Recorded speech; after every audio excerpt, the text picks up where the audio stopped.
We're following two major headlines for you this morning. One of them, the war in Ukraine, where today the fighting has intensified in the key port city of Mariupol. U.S. defense officials say Russia is now firing from ships. While all of this is happening, Ukraine's president says about 100,000 civilians are still trapped in the besieged city without food, water, or electricity. At the same time, each side is gaining some ground. Russian forces are inching closer to the center of Kyiv, but Ukraine says its counterattacks have worked to take back territory just west of the capital. All of this, though, coming at a terrible cost. Ukraine officials claim that 15,000 Russian troops have been killed in the fighting so far. This is not the war between Ukraine and Russia. This is the war between light and darkness, between goodness and evil. We are determined to protect our land. Today, President Biden is set to leave for Brussels to meet with NATO leaders in a high-stakes emergency summit. The president is expected to announce new sanctions against Russia, and several sources tell NBC News the president could also announce more U.S. troop increases in NATO territory. Now to the other big story we're following this morning in Washington, where day 3 of the historic Supreme Court confirmation hearings is set to get underway. Judge Ketanji Brown Jackson will be back in the hot seat, vying to become the first black woman on the nation's highest court. Yesterday, Judge Jackson defended her record during the first round of questioning, which at times turned contentious. Republicans zeroed in on her background as a federal public defender and tried to paint her as soft on crime. Here are some of the highlights. I don't think that anyone can look at my record and say that it is pointing in one direction or another. You say this does not signal a heinous or egregious child pornography offense. Help me understand that. What word would you use if it's not heinous or egregious? How would you describe it?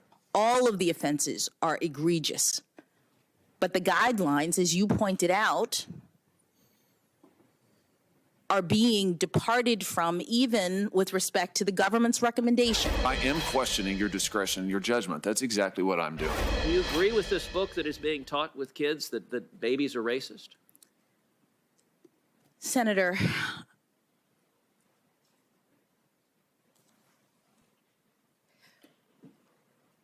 I do not believe that any child should be made to feel as though they are racist, or though they are not valued, or though they are less than, that they are victims, that they are oppressors. Do you agree with Justice Kavanaugh that Roe v. Wade is settled as a precedent? Roe and Casey are the settled law of the Supreme Court concerning the right to terminate a woman's pregnancy. I believe that judges are not policymakers, that we have a constitutional duty to decide only cases and controversies that are presented before us. We've got team coverage this morning. Civil rights attorney and former prosecutor David Henderson will join us with his analysis of the hearing so far. But first, let's go to NBC News Capitol Hill correspondent Ali Vitale. So, Ali, let's talk about some of that contentious questioning yesterday. What was the general feeling on how Judge Jackson handled it? And can we expect to see some similar topics come up again today? Well, look, I was talking to her team, the team from the White House that's leading her through this process throughout the day yesterday, Joe. They feel like it went well. And look, she held her own over hours and hours of questioning. What you heard from Republicans was a lot of what we thought we were going to hear. Attacks around crime, attacks around judicial activism. And what the judge did was continue to blunt them. We'll get into how she did that. But I think the larger theme there, as someone who covers both this hearing, but then also the larger political climate on Capitol Hill, is the narrative that Republicans have been trying to use nationally ahead of the midterms is that Democrats and Biden are soft on crime. This was a really micro example of that. These hearings, because really all of the senators who walked into that room as yeses on Ketanji Brown Jackson are walking out as yeses, and most of the people who walked in as noes are probably walking out as noes. What this really was both sides pretty entrenched, and each of them going by their own permission structures to score the points that they needed to score. for. For Democrats, it was largely blocking and tackling for the nominee. Some of them did get into some of their more pet issues, for example, dark money, antitrust issues. We did hear them run the gamut as they were talking with her yesterday. But for Republicans, there is a little bit of a different game being played here, which is that they are questioning and pressing a Democratic-nominated person to the Supreme Court in the same way we watch Democrats try to score those points in the Trump era. That is sort of what's happening here for Republicans. So that national narrative of soft on crime being applied here in the same way that we heard them talking about culture wars and a lot of the other things that we see playing out on the national stage. I will say, though, guys, as I was in the room yesterday, I was in there when Lindsey Graham was questioning Judge Jackson. It came at a moment where there had sort of been a lull. We had been at this for a little while, and anyone who was maybe zoning out or looking down, their heads immediately snapped to attention when Lindsey Graham went through this line of questioning early on, asking Judge Jackson if she could rate how faithful she was on a scale of 1 to 10. It was just one example of one of those more tense moments in that hearing. You saw it in a lot of the clips that you played, Ted Cruz as well. And I would point out, that's really one moment where they went to Harvard together. They served on the Harvard Law Review together. Ted Cruz referenced that at the start of his questioning, and it was really the only moment that you saw Judge Jackson seem palpably frustrated throughout those hours and hours of questioning. And so, Allie, quickly, we heard a lot from Judge Jackson yesterday talking about impartiality, and Republican senators pressed her on some of those policy issues that resonate with the base, critical race theory, transgender rights. Quickly, how did she respond to some of those questions? Yeah, it was the same refrain over and over again, and I'll let her say it so you guys can hear it. I believe that judges are not policymakers, that we have a constitutional duty to decide only cases and controversies that are presented before us, and within that framework, judges exercise their authority to interpret the law and not make the law. That was the refrain that we heard over and over again when Republicans and others questioned her about the way that she views the role of the courts, her role as a justice, even on some of those more key issues when we got into questions of sentencing. The refrain seemed to pretty much always be, and I'm paraphrasing, hey guys, I don't make the law, you do. Judges' jobs are just to interpret it. That was the consistent answer yesterday. All right, Allie Vitale, who spent her birthday yesterday, and I'm sure no place better she would have rather spent it than during that conference. Allie, no place better, really. Happy birthday, Allie. Now, for more on the confirmation hearings, let's bring in David Henderson. He's a civil rights attorney and former prosecutor. Good morning. Thanks for joining us. So during these confirmation hearings, what is said is often as important as how it's said, this sort of test of temperament as well. How do you think Judge Jackson is doing so far in both those regards? I think Judge Jackson's doing a great job so far, Savannah. And I say that because it's really hard to keep your cool when she's being asked some of the questions that she's being asked. I think that the way they're questioning her takes advantage of her intelligence. I'd almost call it legal jujitsu, because she's smart enough to understand what they're asking and the context in which they're asking it, but they're not making that completely clear for the public. And in that regard, I think they're taking advantage of her, asking her questions, implying things that absolutely are not true. Like, for example, that she is soft on people who severely abuse children. But I think she's handling the questions very well, given how long they questioned her yesterday. That was a beat down of a hearing, but she stayed strong to the very end. Yeah, I'll ask you about that soft on crime narrative in just a moment. But first, the topic of gay marriage came up during the hearing, specifically the Obergefell decision that legalized it nationwide. First, I want to play some of that exchange between Senator John Cornyn and Judge Jackson yesterday, and we'll talk on the other side. Isn't it apparent that when the Supreme Court decides that something that is not even in the Constitution is a fundamental right, and no state can pass any law that conflicts with the Supreme Court's edict, particularly in an area where people have sincerely held religious beliefs, doesn't that necessarily create a conflict between what people may believe is a matter of their religious doctrine or faith and what the federal government says is the law of the land? Well, Senator, that is the nature of a right, that when there is a right, it means that there are limitations on regulation, even if people are regulating pursuant to their sincerely held religious beliefs.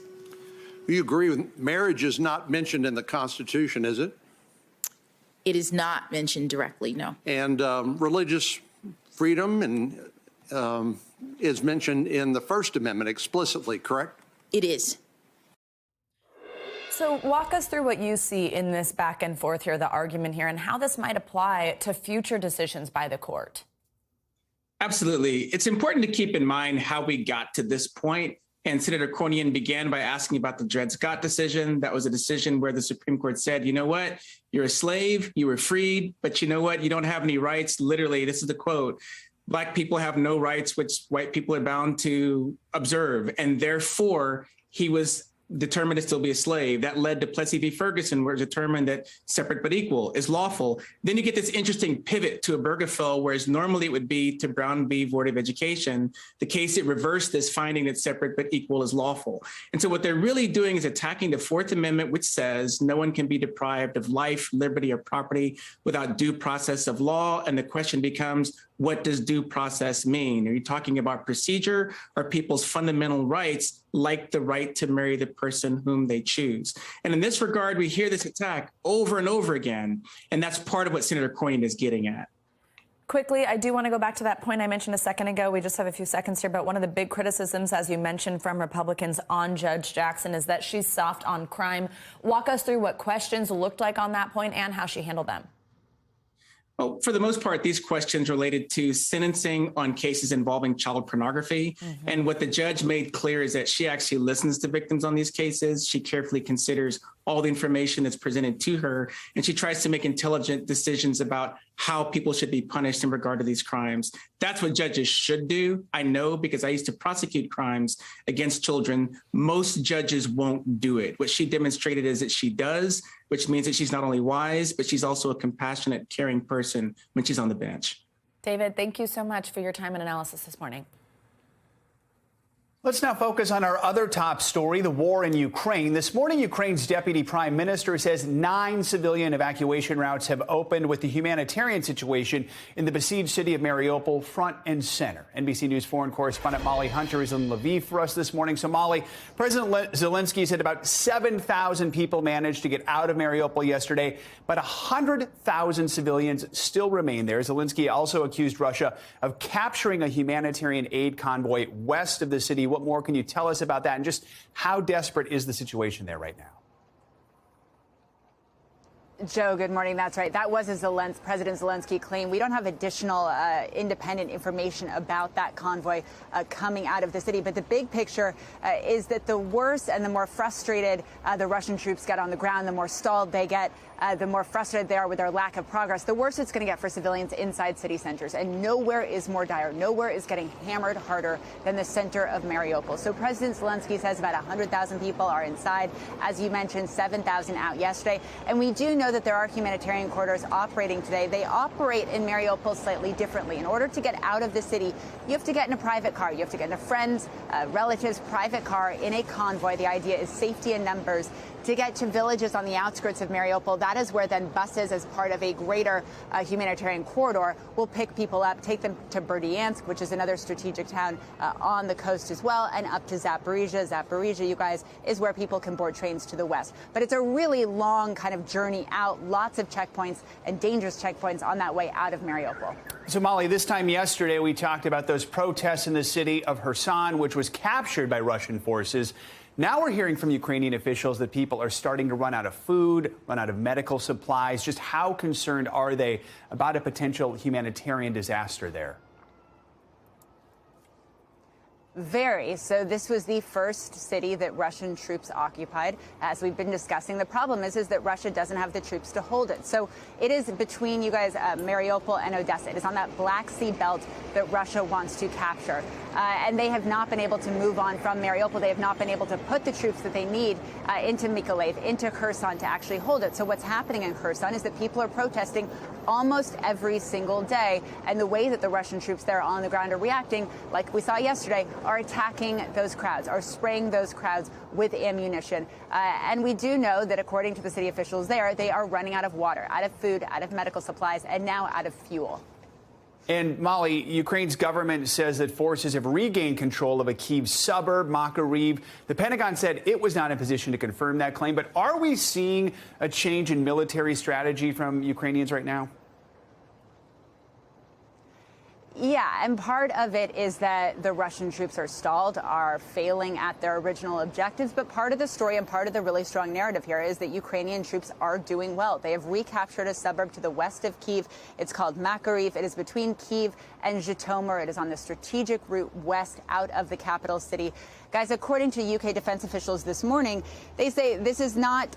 they say that Russians are in a regrouping pause before launching a bigger offensive. So maybe this is a moment, this brief moment where Ukrainian troops can see some real success. But part of the narrative is that they are, capturing an airport in Kherson. They are holding off Russian troops in Mykolaiv, and they are capturing strategic suburbs out of the capital. Pentagon saying troops going more on offense. Molly, Hunter, thank you so much for your reporting. National security expert Jason Beardsley joins us now for more on this situation in Ukraine. He's the National Executive Director at the Association of the U.S. Navy. Jason, good morning. Thanks for being with us. So let's start with that situation in Mariupol. Ukrainians have been, of course, intent on maintaining control of the city, even as Russian forces essentially reduce it to rubble, like we said earlier, shooting from ships now. Do you think Mariupol represents almost a symbolic location at this point for Ukrainians to defend rather than just a strategic one? Yeah, most definitely it's become more of a representative. But in addition to that, this is an important city for Russia to attempt to control. It establishes their land bridge with Crimea. It's also a city that's been back and forth over the last 8 years. So it's very significant in the east for supplies and for really control of the seaport on the Black Sea. So Mariupol for the Ukrainians, though, this is a place where they want to make a stand and show that they can defeat the Russian sort of military advances. They've done pretty well, but they're going to need supplies to include food and humanitarian aid in there to really continue what is essentially become a siege or a starvation sort of effort by Russia's military. It's very sad to see. Yeah, it really is. No food, no water, no electricity. All right, Jason, now Pentagon officials said yesterday that Russia's combat power in Ukraine has dipped below 90%, and that essentially reflects these heavy casualties the Russian army has suffered since invading Ukraine. Is there a point you think the Russian military would be rendered unable to continue its invasion between those casualties, lack of fuel, lack of food themselves? And could any of that lead to a breakthrough in peace talks? Yeah, certainly the way to kind of get Vladimir Putin to the peace talks table is to increase the sort of oppression that the Russian military is going through. There's a lot of defections. They've had equipment problems. They have supply problems. They're a force that has a low morale at this point, some very difficult weather conditions, and they're open to enemy hostilities the entire time. So that is all compounding. But it is very difficult for a military, especially in a case like this where Vladimir Putin is sort of throwing every measure he can at this situation to actually pull back and retreat. So really they're in a face-saving sort of situation, which is why you see desperation, the attempt to bomb the civilian cities. It makes it a very, very tough time right now for the Ukrainian forces. What they need most, because they've shown the spirit and the will, is the equipment, and again, the food and the humanitarian aid to break the actual will of the Russian army. I think they're close, but these things can last for a long time. We've seen sieges and militaries stall out and stalemate for really months and sometimes years. All right, Jason Beardsley, as always, thank you so much. World leaders are stepping in to help Ukrainian refugees fleeing the horrors of the Russian invasion. But neighboring countries say they're also feeling the pressure as the steady flow of people crossing their borders continues to grow. More than 2 million refugees have already made their way to Poland. That's where President Biden is expected to discuss the humanitarian crisis unfolding across Eastern Europe following that extraordinary NATO summit. But officials in Poland say cities like Warsaw are stretched thin. Housing is becoming scarce and hospitals have reached capacity. NBC News senior national correspondent Jay Gray is on the road right now between the border and Warsaw. Jay, good morning to you. What are you expecting to see when you get to Warsaw? How do you think that's going to compare with some of the cities you've been reporting from on the border? Yeah, I think it'll be a much different scenario, Joe. Good to talk to you this morning. I think we'll see more organization. The border towns are small and they're overrun by hundreds of thousands a week trying to get from Ukraine into parts of Poland like Warsaw. So we know that they've been stretched to their limits and that it's going to be very difficult for more people to stay permanently, but they do have setups where people can come and get a couple of nights rest and move on. I want to show you just for a second, and we can't pretend to know what these families feel as they're making this escape from war into Poland, but we can at least show you what they're seeing on this trip. And for many, when they look out the side window of a van like this one, a bus or a train, they're seeing an area that's so unfamiliar, a place that most have never been and doesn't look like home. When they see the signs along the road, they're in a language that they don't understand, they don't speak, and so that's different. And they see this road, Joe, stretching out and just continually taking them further and further from a home that they may never see again. So making this trip to Warsaw for many is so difficult, not only physically, but emotionally as they try to move into the capital city and find some help. But as you mentioned, help there is growing more difficult to find day by day because they, again, have just been pushed to the outer edges of what they can do in Warsaw. Yeah, it may look like your average road, but for these families, it is anything but that. You know, Jay, while I have you, the Biden administration is expecting to unveil its plan to try and expedite the resettlement of Ukraine refugees to the U.S. as early as this week. White House National Security Advisor Jake Sullivan had this to say about that. Yeah. He will announce further American contributions to a coordinated humanitarian response, to ease the suffering of civilians inside Ukraine, and to respond to the growing flow of refugees. So, Jay, do we know who is expected to qualify for this resettlement plan? Yeah, I think he's going to make it easier for those who have family members in Poland to bring them back into the States to stay with them. We're also talking about those that are most vulnerable in Poland, and specifically, the White House has said activists, journalists, and members of the LGBTQ community to get them into a place where they are safe. It's going to be a difficult road. They've got to work through some things to clear up some of the visa requirements and things like that. But we do expect to hear from the White House maybe as early as this week, an expedited process for those who are in the most danger. Jay Gray on the road to Warsaw, thanks to technology, taking us along with him for a few minutes. Thank you, Jay. Appreciate it. Thanks for watching our YouTube channel. Follow today's top stories and breaking news by downloading the NBC News app.